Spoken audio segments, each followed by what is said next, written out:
Hello and welcome to another episode of the Purpose Devotionals. Happy New Year! I am excited for this year. I am excited because I'm hopeful good things are coming. Oh my gosh, like where did last year go? Like it just literally flew on by. Or do you know what? The last time I remember was probably 2020 and now we're in 2022. So I'm kind of like, oh, 2 years have gone. Lovely. What have I done? A lot. How wonderful. But anyways, I hope you spent a great New Year's. Where I am, it was quite foggy, so I didn't get to see any fireworks, but I'm one of those that goes online and checks out other countries' New Year's like firework display. I don't know why, I just get curious that way. And yeah, it was quite interesting. But the interesting thing about it, the more interesting thing about it, shall I say, is probably new year. What do we do in the new year? How's this year gonna look like? I know that last year, as we were closing out the year, it was a thing that we were thinking of. What do I do for the new year? How do I plan for the new year? Am I hopeful for the new year, or am I just thinking that it's gonna be the same as the last, shall I say, 2 years? But the thing is, the important thing is to always keep hope, always keep your faith in all situations. I know the Bible says that a lot, but sometimes we know that it's easier said than done. But I always say that to anyone that asks me. I'm like, pray. If you want something and you need strength, there's no harm in asking the Lord for it, because He's willing to give it to us. He's here to help us. We have the Holy Spirit with us, so we're not alone in any battle you're facing. Just to remind you. So today's episode is it's very different, and it's just to start out the year with an absolute bang. But anyways, it's more to do with practical applications. For those of you that don't know, on the side, well, kind of, I develop programs, teaching programs, learning step by steps, etc. I would say that that's my kind of main thing that I do. And today I wanted to talk about how to keep a New Year's resolution. Now, if you have not already checked out, do go check out thepurposedevotionals.com. It's been undergoing updates, so there's lots of new things for everyone to go check out. Do check it out whenever you find the time. So the reason why I picked this subject in particular is because, well, to note is I stopped doing New Year's resolutions years ago. And the only reason why I stopped doing it personally, I'm not saying that it's bad for those that still are. If you still are doing it, great, good for you. You do what works for you, right? But the reason why I stopped was basically because I didn't actually know how to stay on track. So I was kind of like, start off January 1st, like, woo, I'm gonna start doing this stuff, or start it could be anything, like start studying 3 hours a week, or when I was back in school, or start whatever, exercising 3 times a week, anything that I would apply. I'd be like, yeah, this is what I'm gonna start doing, and then by, who knows, January 15th or whatever, I'll be done. And it would just go on a wayside, and I would always kind of think, when I would look back, like, how can I stick to this? How can I stick to new things that I apply to myself, that I want to change about myself, some observations that I want to change? And an interesting thing came about. So I started applying where I don't wait till the new year to change. So it's like I kind of, every few, it could be few days, weeks, or whatever, I just analyze, like, where am I going? Am I still on track? What do I want to do? Where do I want to go? And how do I apply that to my life? And I think that has helped me, because it doesn't make me think, oh, I'll change later, or I'll change when. It makes me kind of take action now. And that's what works for me. So that is the only reason why I stopped doing these New Year's resolutions, simply because it just wasn't working for me. But if it's working for you, stick to it. You're doing great. And for anyone that wants to know your secrets, do share as well. I think that what I'm doing is working great for me. So let's get into this. So I made 5 points on how to stick to a New Year's resolution. So the first point I put was identify what you want to do. Okay, so identifying what you want to do, that could be what you want to accomplish. Do you want to lose weight? Around this time it's probably losing weight, but it could be anything. It doesn't have to be that. Okay, it could be you want to learn a new language, which I'm doing. You want to study more. You want to learn a new skill, or you want to do more sports. You want to meet new friends. It could be anything, but the important thing about it is identify it, so that your brain knows that, okay, this is what we want to go for. So if you don't identify and it's in this kind of gray area, you're less likely to accomplish it. You're less likely to stick to it. You're less likely to have a desire to accomplish it. The thing is, you're stirring up this desire, like, I want this, and the more you stir that up within yourself, you just find naturally, the way the mind works, you just find ways to get there. So it's kind of like, okay, I have an appointment and it's on the other end of town. Your brain's like, how am I going to get there? I know, I'll check this site and it will tell me the easiest way to get there, or I'll just order a cab or whatever.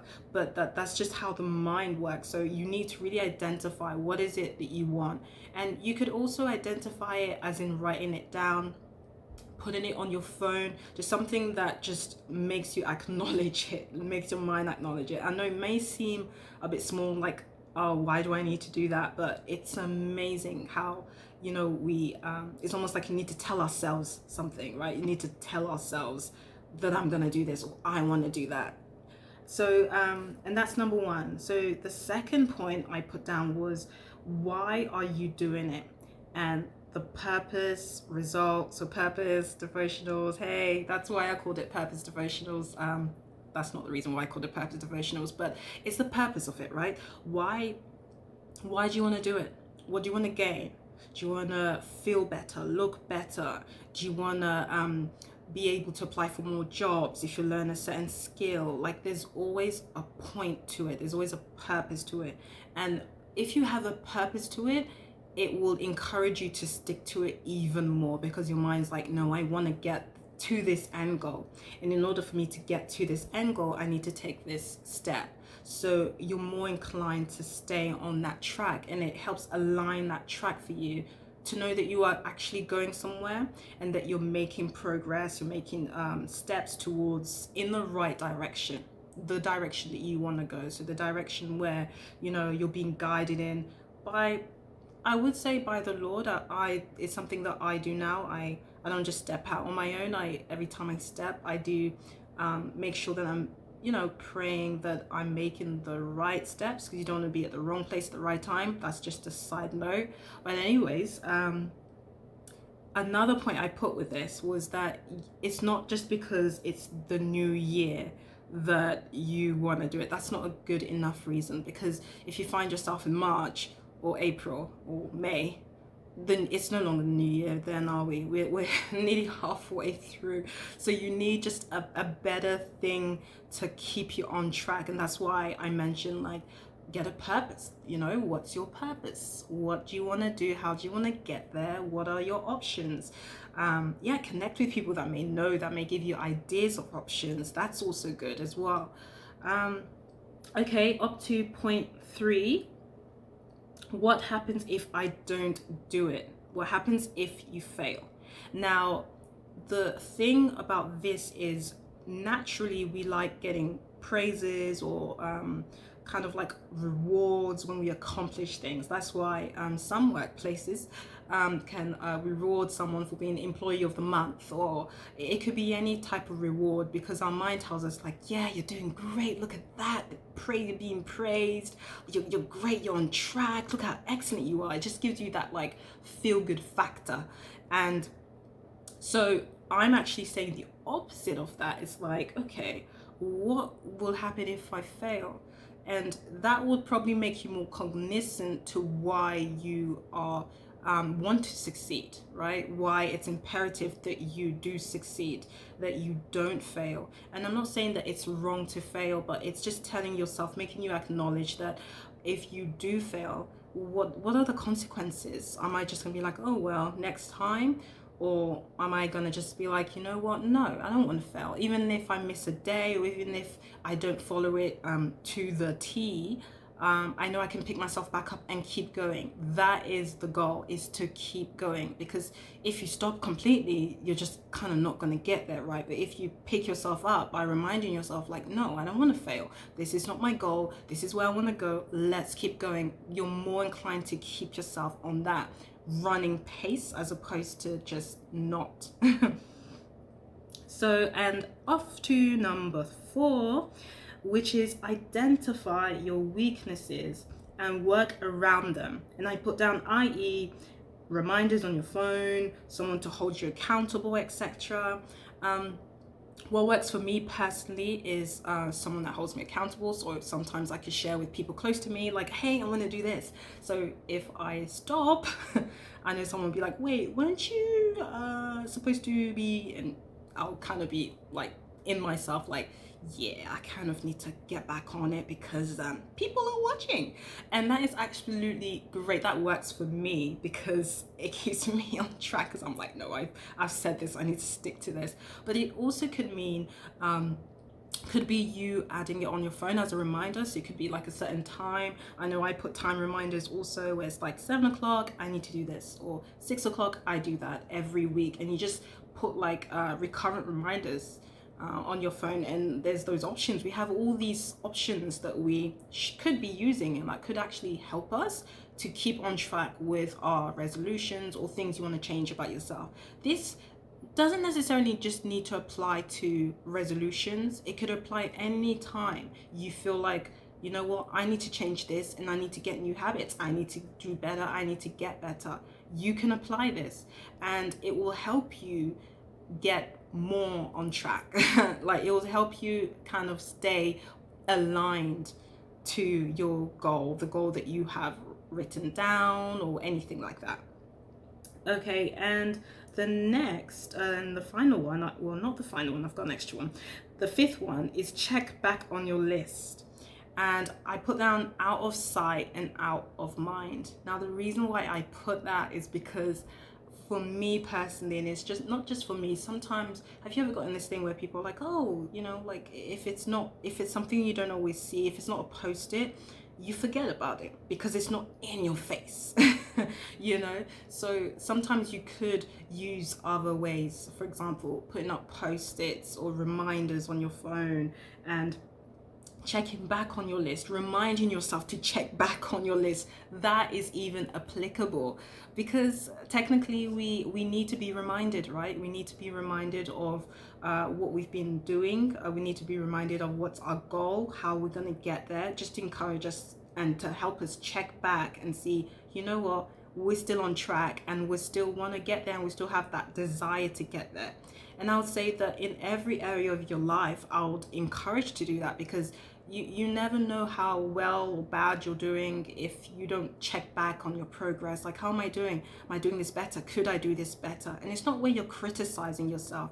If anything, it's you just having that desire to grow. And I think this should be applied on your faith as well. So it's kind of like, do I want to have a closer relationship with the Lord? Okay, how would I apply that? If it wasn't like a person on earth, like how would I want to have a better relationship with him? You spend more time. So you spend more time with the Lord. It could be reading the Bible. It could be times that you set aside where it's just you and the Lord, more time like that you spend with the Lord. These things apply, and you can apply it with that.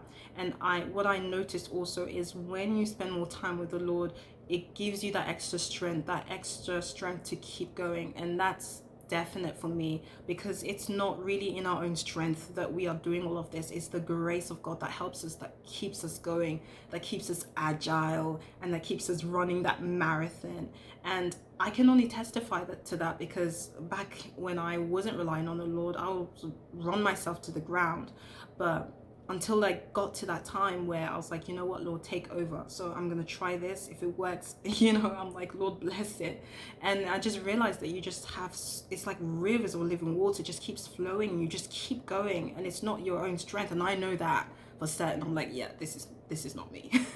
But yeah, so these are just a few tips I wanted to give just to start off the year before we start again with our daily devotionals. And I hope you do apply this. And again, don't be discouraged if you find yourselves missing a day or falling or whatever. I think the key is as long as you keep going, that's the key.